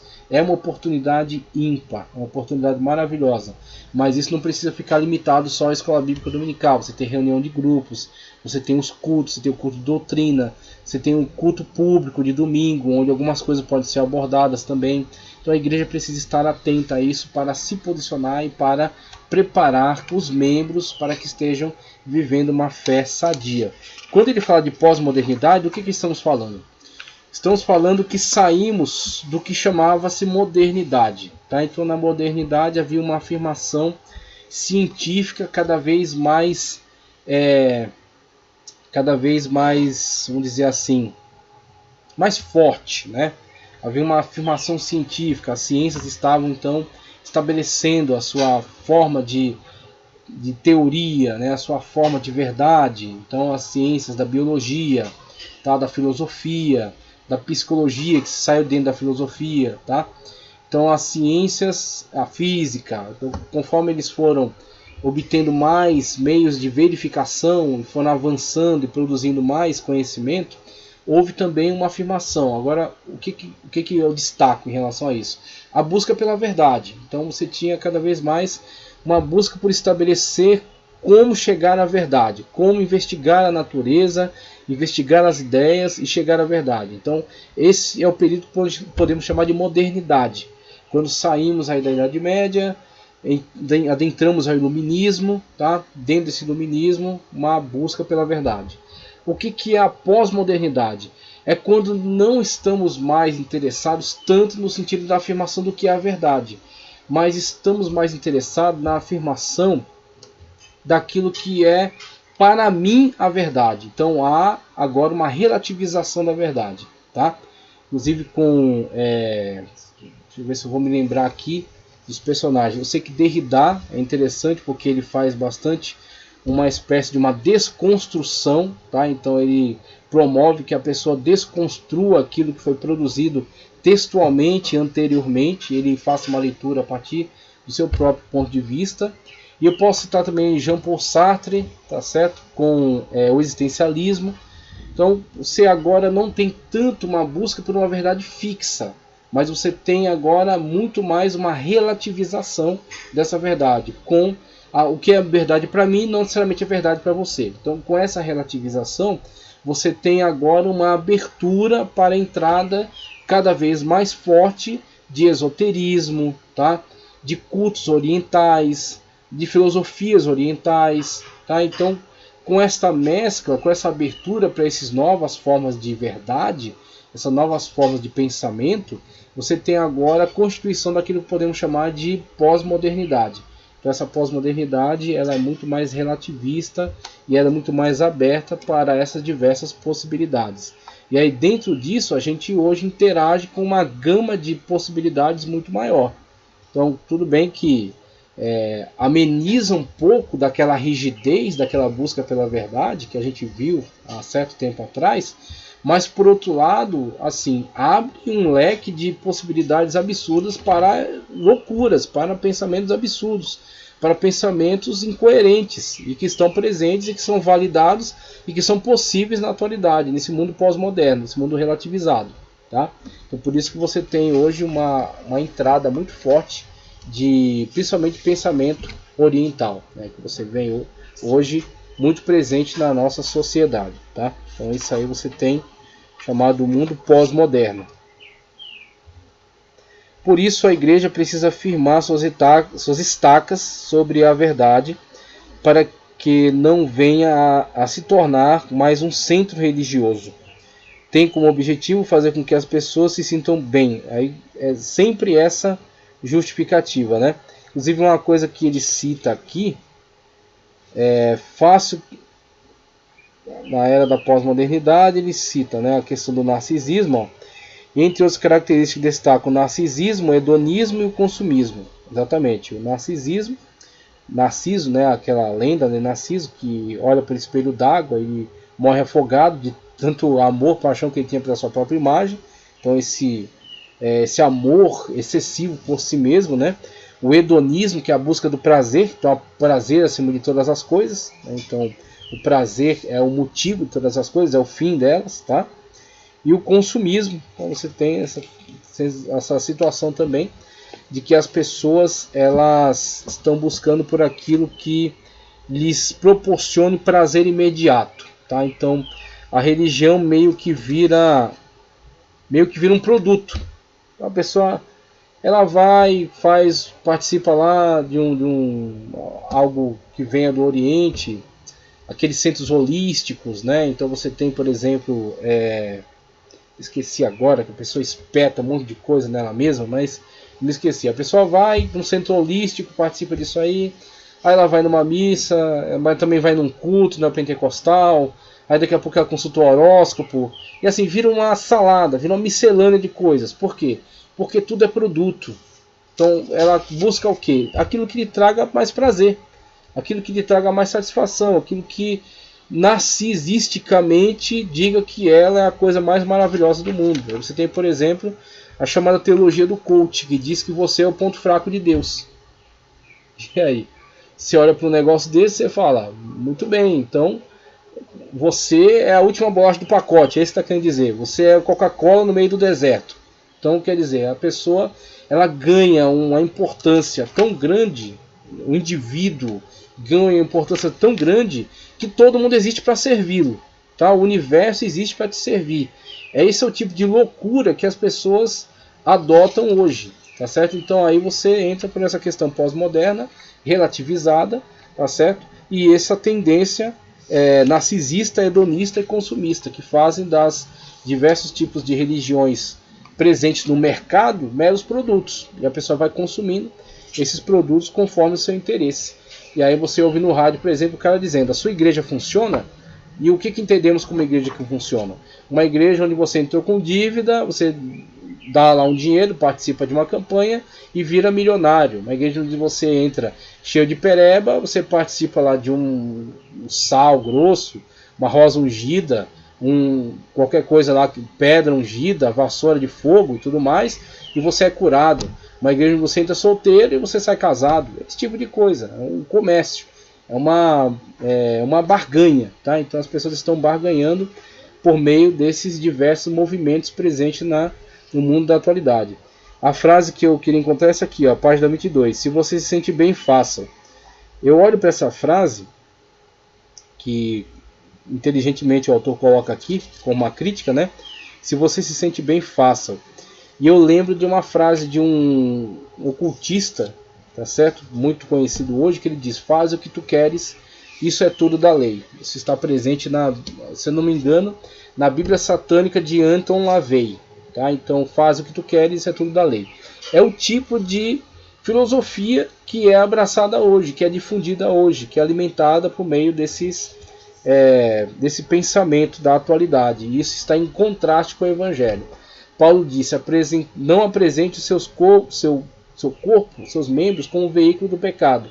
Aquele que se apresenta como um veículo do pecado é escravo do pecado para a morte. Mas nós devemos ser escravos de Cristo para a vida eterna. Então nós devemos nos apresentar em relação a Cristo como seu escravo, sendo Cristo nosso Kyrios, nosso Senhor. Sendo Ele nosso Senhor, nós devemos fazer o que Ele manda. Aquele que quiser ser meu amigo tem que fazer o que eu mando. Então, quando a gente olha para a verdade do Evangelho, vemos que há um contraste muito grande entre a verdade do Evangelho e esse mundo pós-moderno. E precisamos nos afirmar, tá certo? Precisamos pregar o Evangelho integral, mesmo no mundo pós-moderno, em contraste a esse mundo pós-moderno. Aí é onde entra a importância da apologética, combatendo inclusive essa graça barata. Então aí menciona aqui, deixa eu continuar aqui o texto na página 22, no finalzinho. Por isso a igreja precisa afirmar suas estacas sobre a verdade, para que não venha a se tornar mais um centro religioso que tem como objetivo fazer com que as pessoas se sintam bem, né? O centro como o homem é a medida de todas as coisas, das que são para as que são, das que não são para as que não são. Isso é o antropocentrismo, é a religião do homem, tá? Centrada no interesse do homem. A igreja não pode se tornar isso. Por isso que eu sinto verdadeira coceira quando, ao final de um culto, um pastor pergunta: você gostou da mensagem? Isso para mim é extremamente irritante, porque a mensagem, a pregação, não é para as pessoas gostarem, é para as pessoas ouvirem. Se a pregação for ter como objetivo as pessoas gostarem, vai pregar o que elas querem ouvir e não o que elas precisam ouvir. As pessoas têm que receber a mensagem, muitas das vezes, no nível de João Batista. E João Batista não perguntava para alguém se ele gostava da mensagem, porque certamente eles não gostavam, porque ele acusava o pecado delas. Então a pregação não é para ser consumida como um produto, nem é para ser gostada, vamos colocar assim, mas é para ser ouvida, e se o Espírito Santo trabalhar no coração, será acatada, tá certo? Se ela não resistir à voz do Espírito.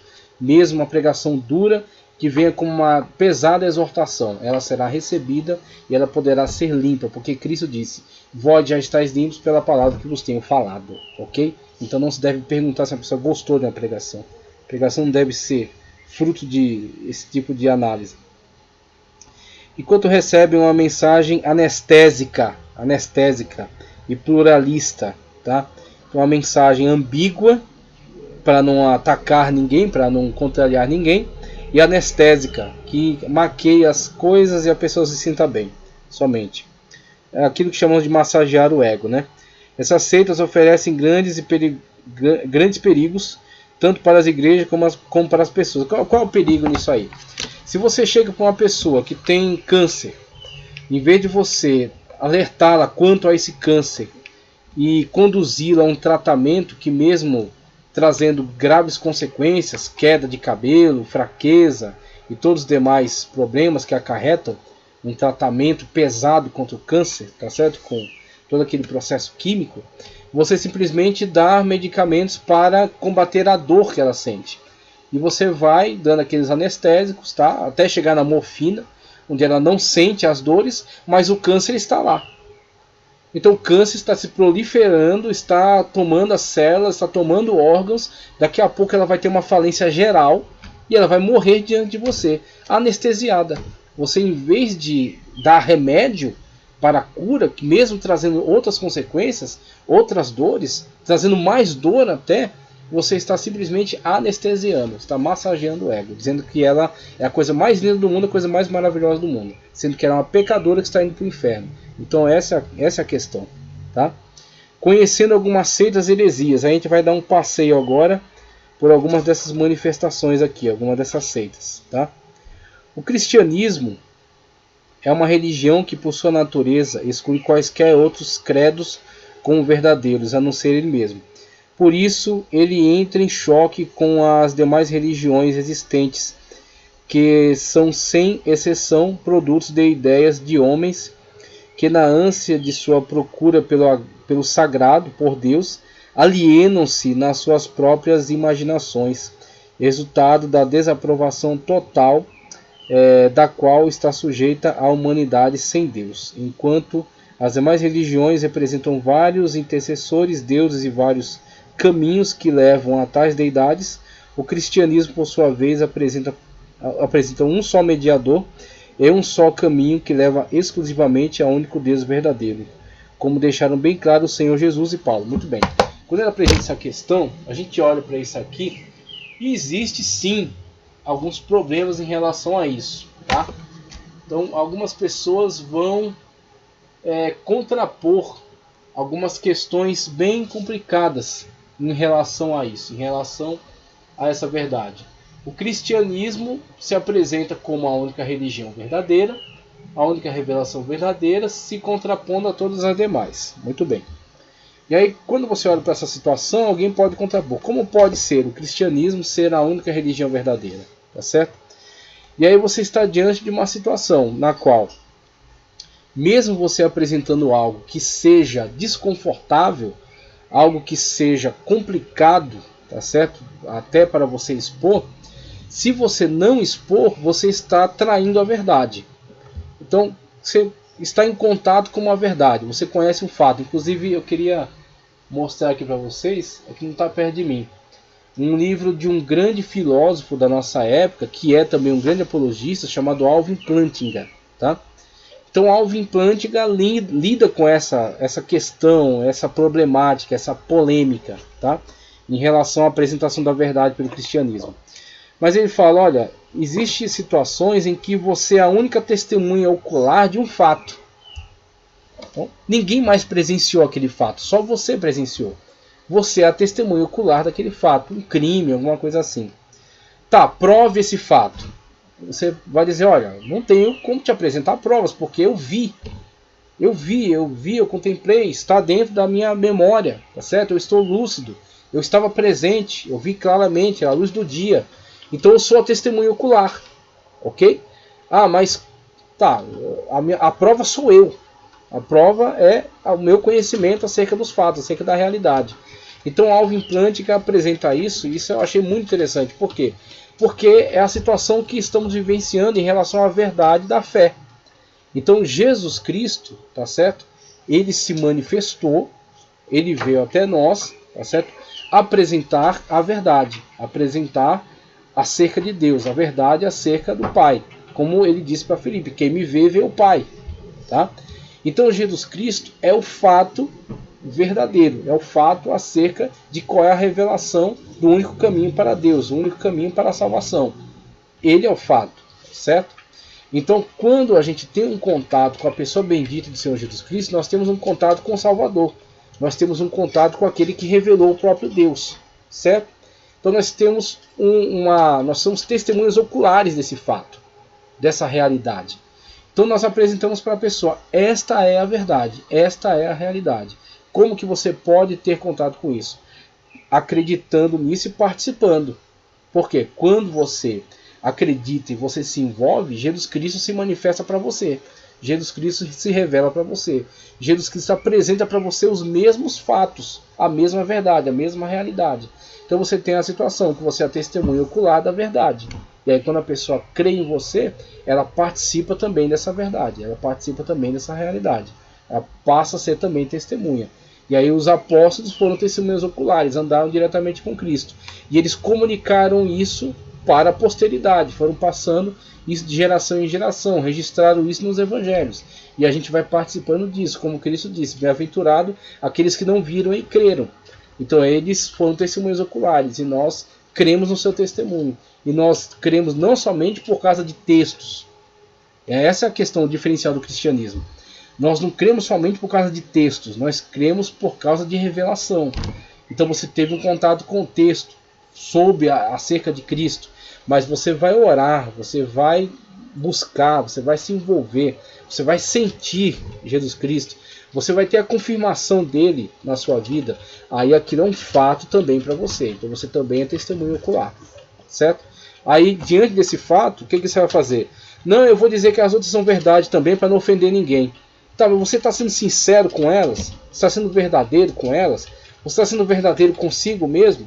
Não, você está mentindo para elas, tentando dizer que todas elas são verdade e todas conduzem a Deus, quando na verdade você está traindo a você mesmo, que sabe que esse não é o fato, tá? E você está traindo a elas falando uma mentira para desagradar. O que adianta você agradar elas com uma mentira temporária que conduza elas ao inferno eterno, onde elas vão parar no inferno eterno, condenadas a estarem longe de Deus, tá certo?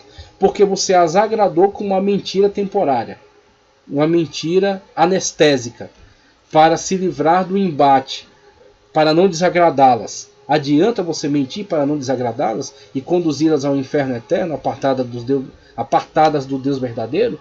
Obviamente que não. Então é melhor você desagradá-las agora, dizendo a verdade, que só há um Salvador, chama-se Jesus Cristo, só há uma verdade, que é Cristo, eu sou o caminho, a verdade e a vida, tá certo?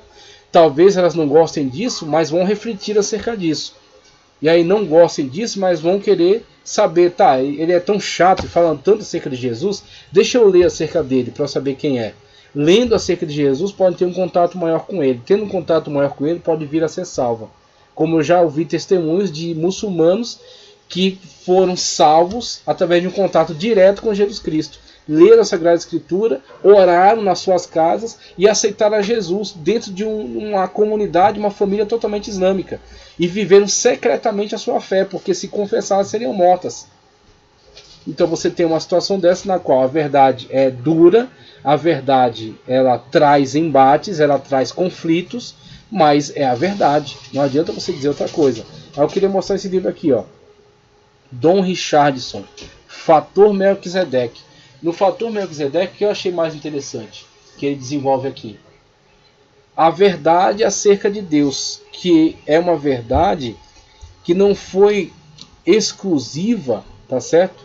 De um povo. Porque quando ele olha para a situação, por exemplo, ele coloca 3 fatores. Fator Melquisedeque, que é o próprio título do livro, fator Abraão e fator Sodoma. Com o fator Abraão nós temos o quê? A revelação de Deus trazida por meio de Abraão, que se desenvolverá por meio de uma geração, de um povo eleito, que é Israel, e produzirá um texto sagrado, que é a Bíblia Sagrada, a partir do Antigo Testamento, posteriormente no Novo Testamento. Você tem o fator Abraão, tá certo? O fator daqueles que são filhos da fé, como Abraão foi, tá certo? A fé, Abraão andou por fé e foi chamado amigo de Deus, tá? Você tem o fator Melquisedeque, que é quem? Aquele diante de quem Abraão se encontrou e que era sacerdote de El Elyon. Abraão era cria no El Shaddai. E Melquisedeque era sacerdote do El Elyon, Deus Altíssimo. E Abraão viu nele um representante do verdadeiro Deus, do mesmo Deus a quem ele servia. Tá? E Abraão lhe entregou os dízimos. E Melquisedeque lhe abençoou. Tá? E Jesus Cristo chamado sacerdote conforme a ordem de Melquisedeque. Assim temos a revelação de Deus por meio de Abraão, fator Abraão, mas também o fator Melquisedeque, que é o que? Deus se revela também em situações que nós não conhecemos, em situações que nós não temos o domínio total dela. Nós temos as informações bíblicas acerca da revelação autorizada de Deus, trazida por meio do Espírito Santo. Mas Abraão se encontrou com alguém que tinha um contato com o mesmo Deus, o verdadeiro Deus, e que ele não conhecia anteriormente, que era anterior a ele, e que era superior a ele, a quem ele entregou os dízimos. Então temos aí um fator Com isso nós temos a manifestação de que Deus ele se revela, Deus se manifesta. tá certo? Deus é o maior interessado na salvação da humanidade. Deus cria meios para isso. Deus cria meios para essa salvação. Mas por outro lado temos o fator Sodoma. O que é o fator Sodoma? O fator Sodoma é a distorção da religião. É a religião em torno do prazer, em torno do hedonismo, em torno da concupiscência, tá? Em torno do prazer carnal desenfreado. É o fator Sodoma. É o fator das religiões feitas pelo homem e para o homem, para agradar ao próprio homem. Então temos aí o fator Sodoma, que será punido por Deus. Aí temos as diversas religiões que se manifestam em torno do homem e para o homem, para satisfazer as próprias necessidades do homem. Aí você pode ver nas manifestações diversas do paganismo, Baalismo, Astarote, as religiões egípcias, como são religiões que tentam manipular a natureza, tentam manipular forças cósmicas, tentam manipular forças espirituais, tudo em torno da necessidade, do prazer e do desejo do homem. São todas religiões antropocêntricas, tá? Que giram em torno da necessidade do homem. Então temos aí a mentira das diversas religiões e a verdade de Deus. E precisamos fazer uma opção em prol da verdade de Deus, mesmo que isso entre em rota de colisão com a mentira de todas as falsas religiões. Ok? É isso que precisamos ter entendimento. Aqui no capítulo 2, tá? Capítulo 2, análise histórico-teológica dos principais erros doutrinários. Análise histórico-teológica dos principais erros doutrinários. Aí vamos passar aqui alguns desses erros. Veja só. Sim. Quero fazer uma breve leitura. Deixa eu ver aqui. Nesse ponto. Eu vou fazer uma leitura em Irineu de Leão. Tá? Irineu de Leão. Ele vai falar um pouco acerca dessas questões. Deixa eu introduzir aqui na apostila, na página 25, e ler um trecho de Irineu de Leão. Análise histórico-teológica dos principais erros doutrinários. Veja só. Os testemunhos dos pais da igreja relatam o quão nociva foi a heresia para a igreja e para os próprios fundadores. Entre estes se destaca Irineu, que compôs diversas epístolas em oposição ao comportamento deste grupo, e na que escreveu para Florino, ele classifica como inconsistentes tais doutrinas. Como vimos até aqui, o caráter apologético da igreja se tornou necessário já desde muito próximo de seu nascimento, à medida que distorções e outras doutrinas iam maculando a fé dos primeiros cristãos. Os líderes iam também sendo acionados para manterem a doutrina, o sentimento e a prática da fé corretamente edificados sob o fundamento do ensino dos apóstolos e dos profetas. Muito bem. Ele cita aqui Efésios 2:20. Edificados sob o fundamento dos apóstolos e dos profetas, sendo o próprio Cristo Jesus a principal pedra angular desse alicerce. E aí vai analisar isso mais amplamente aqui, né? Cita outro texto aqui texto de Atos 8:18, falando acerca de Simão, que tentou comprar o dom do Espírito Santo com o dinheiro e foi duramente repreendido por Pedro, né? Vendo Simão que o Espírito era dado com a imposição das mãos dos apóstolos, ofereceu-lhe dinheiro e disse-lhes: deem-me também este poder. Então você tem essa situação desse comportamento de Simão, que foi também o comportamento de muitos líderes heréticos de sua época, que tentavam ou comprar, né, ou tentavam se infiltrar na igreja e propagar as suas heresias, né, maquiando-as ela com uma aparência de cristianismo, mas produzindo textos heréticos, pseudepígrafos, né, e tentando difundir isso dentro da igreja. Por isso precisavam ser duramente combatidos, primeiramente pelos apóstolos e posteriormente pela chamada patrologia, ou pelos pais da igreja. Então os pais da igreja, que eram os primeiros defensores. Um texto de Norman Geisler que ele cita aqui: os pais da igreja primitiva acreditavam que o gnosticismo começara no século I e que Simão, mágico de Samaria, conforme Atos 8, foi o primeiro gnóstico. De acordo com os pais da igreja, Simão praticava magia, afirmava ser divino e ensinava que sua companheira, uma ex-prostituta, era Helena de Troia reencarnada. Hipólito é um dos pais da igreja. Atribui a Apofases Megale o grande anúncio a Simão, o discípulo de Simão, um antigo samaritano chamado Menandero, que lecionou em Antioquia da Síria no final do século I, ensinava que os que acreditavam nele não morreriam. Essa afirmação foi anulada quando ele mesmo morreu, quando ele mesmo faleceu. Então você tem aí Simão, o mágico, que tenta comprar o dom do Espírito Santo de Pedro, foi duramente repreendido por este. E acredita-se, pelos pais da igreja da época, ter sido ele o primeiro gnóstico, né? O primeiro grande gnóstico.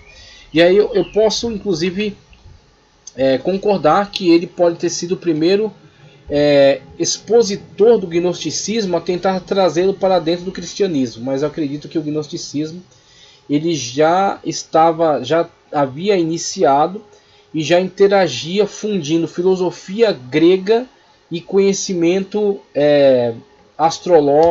astrológico babilônio, tá? Conhecimento do zoroastrismo, principalmente o dualismo de bem e mal, do zoroastrismo, da Pérsia, tá? E talvez até um pouco do budismo. Você tem o rei Ashoka que manda missionários para aquela região já há um tempo atrás. Então talvez também tenha alguns elementos, né, principalmente falando sobre as esferas, né, de reencarnação, de diversos tipos de ascensão espiritual. Então você com isso vai construindo o que alguns chamam até de saco de gatos, né? O gnosticismo é como um saco de gatos, é a confusão. Então você tem elementos dualísticos do zoroastrismo, você tem essa questão desses níveis ascensionais do budismo, tá? E você tem essa astrologia das religiões babilônicas, da ciência babilônica, né? Que na verdade era algum tipo de misticismo, né? Então você tem esse misticismo babilônico que vem para essa região da Ásia Menor, que tinham ali importantes cidades gregas ali naquela região, e começa a interagir com a filosofia local. Então você tem, por exemplo, na figura de Hermes Trismegisto, tá? Inclusive Hermes Trismegisto tem um livro chamado Pedra Filosofal, e aí ali você vê uma fusão mesmo de filosofia grega com esses elementos místicos orientais. Então você tem o gnosticismo surgindo e fazendo esse movimento sincrético, né? Então ele é sincretista, fundindo esses elementos de diferentes formas de filosofia, de religião, e posteriormente sendo trazido, né, ou tentando ser inserido dentro do cristianismo por figura de Simão Mago, Simão Mágico. Então Simão Mágico talvez tenha sido este participante desse movimento que tenta trazer isso para dentro do cristianismo, tá? E a partir dele você vai ter toda uma disputa, você vai ter toda uma defesa apologética contra outros representantes que tentarão fazer o mesmo. Eu quero ler um trecho aqui de Contra Heresias, de Irineu de Lyon. Contra Heresias de Irineu de Lyon. Você vai ver aqui a forma como ele lida com esse tema, né, da apologética, e a gente vai ver aqui algumas dessas manifestações dessas heresias dentro dessa época, né, essa época do início da igreja, algumas dessas escolas.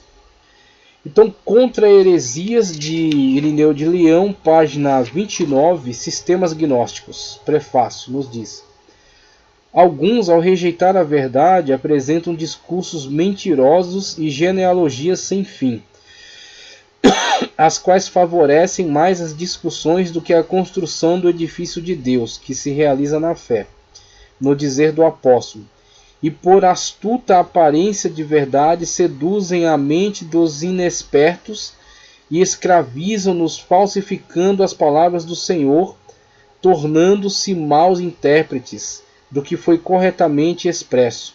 Sob pretexto de gnose, afastam muitos daqueles que criou e pôs em ordem este universo, como se pudessem apresentar alguma coisa mais elevada e maior que o Deus que fez o céu e a terra, e tudo que eles encerram. Ardilosamente, pela arte das palavras, induzem os mais simples a pesquisas, tá? e omitindo até as aparências da verdade, levam-nos, e omitindo até a aparência da verdade, perdão, aqui eu me perdi um pouco, apresentar alguma coisa mais elevada e maior do que o Deus que fez o céu e a terra, e tudo que eles encerram ardilosamente, pela arte das palavras, da argumentação, induzem os mais simples a pesquisas e, omitindo até as aparências da verdade, levam-nos à ruína, tornando-os ímpios e blasfemos contra o seu Criador, os quais são incapazes de discernir o falso do verdadeiro. É nessa que eles entram, né? Então, induzindo-os a pesquisas, é quando o cara chama para estudo, só que tudo aquilo que é estudado é conduzido por ele, e todas as conclusões são a partir daquilo que ele induz. Então, toda essa indução leva a pessoa a blasfemar contra o Criador e se apegar às ideias daquela liderança. E aí você tem uma pessoa que se tornou cativa de um herege.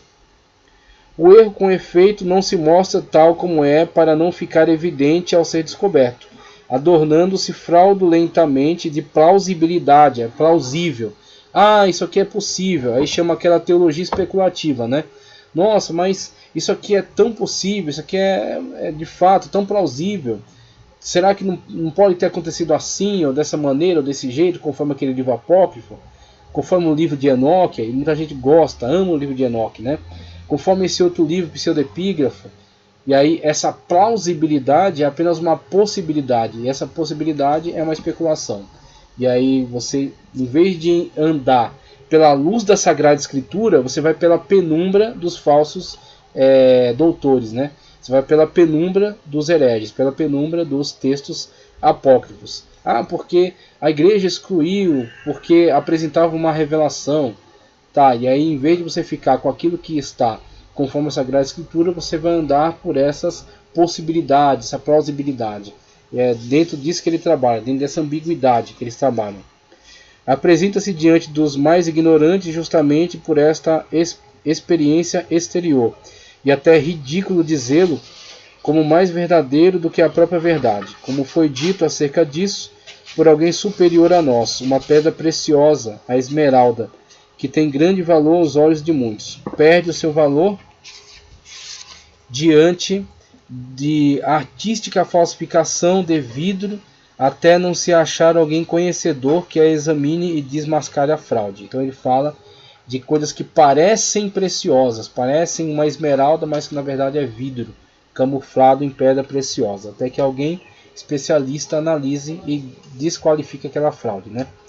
Quem poderá facilmente detectar a mistura de cobre e prata, a não ser o esperto? Ora, nós não queremos que por nossa culpa alguns sejam raptados como ovelhas pelos lobos, enganados pelas peles de ovelhas com que se camuflam, esses de quem o Senhor nos ordenou nos guardar, esses que falam como nós, mas pensam diferente de nós. Eis porque, depois de ter lido os comentários dos discípulos de Valentim, aí um dos grandes hereges da época, né, como eles se denominam, depois de manifestar-te, meu caríssimo amigo, os prodigiosos e profundos mistérios que nem todos entendem, inclusive é interessante, eu acho que é uma frase do pastor Elias, tem algumas dessas revelações que são tão profundas, que vem cheirando a enxofre, ou seja, vem das profundezas do inferno, na verdade, né? Muitas dessas supostas revelações aí que eles trazem. É algo muito profundo, é tão profundo que cheira a enxofre, né? Então é interessante essa frase que ele coloca. Porque não renunciaram ao intelecto para que tu, informado acerca dessas doutrinas, as des a conhecer ao que estão contigo, e as leves a tomar cuidado diante do abismo de irracionalidade e de blasfêmia contra Deus. À medida de nossa capacidade, mostrar-te-emos, com poucas e claras palavras, a doutrina dos que nesse momento ensinam de maneira diferente da nossa. Quero dizer que Ptolomeu e dos que lhe estão à volta, cuja doutrina é como a flor da escola de Valentim. Com nossas medíocres possibilidades, forneceremos os meios para refutá-las, mostrando que o que dizem é absurdo, inconsistente e oposto à verdade.